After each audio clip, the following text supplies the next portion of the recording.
ଆସିଗଲା ସବୁ ସାଙ୍ଗମାନେ ଆମର ଆଜି ରାତିର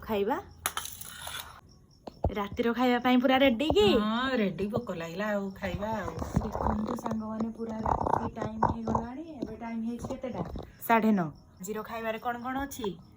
ଆଜି ରୁଟି, ଡାଲି, ଚୁନି ଚୁନି ଆଳୁ ଭଜା, ତୋର ତ ଖାଲି ଆଜି ଉଡ଼ିବ ଆଉ ନାଇଁ କି? ପଖାଳ ଭାତ। ତ ଆଉ ଏଇଟା ଭାତ। ହଉଛି ସକାଳର ଡାଲିଟା ଆଉ ଏଇଟା ହଉଛି ଗରମ ଗରମ ଆଳୁ ଭଜା। ତ ଟିକେ ଟେଷ୍ଟ କରିବା। ମୋର ତ ପଖାଳ, ମାମାର ରୁଟି। ତ ଚାଲ ଟେଷ୍ଟ କରିବା। ରୁଟି ତ ଆଜି ମାମା ନିଜେ କରିଛି ଆଉ।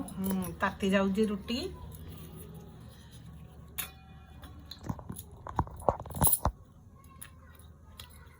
ଗରମ ଗରମ ଆଳୁ ଭଜା। ଭଲ ଲାଗୁଛି ଆଳୁ ଭଜାଟା? ଟେଷ୍ଟ ଅଛି? ଭଲ ହେଇଛି। ଆଉ ମୋର ଏପଟେ ତ ଆଉ ଝିଅ ସାଙ୍ଗମାନେ ସବୁ ଗୋଟେ ଭୁଲ କଲୁ। କଣ?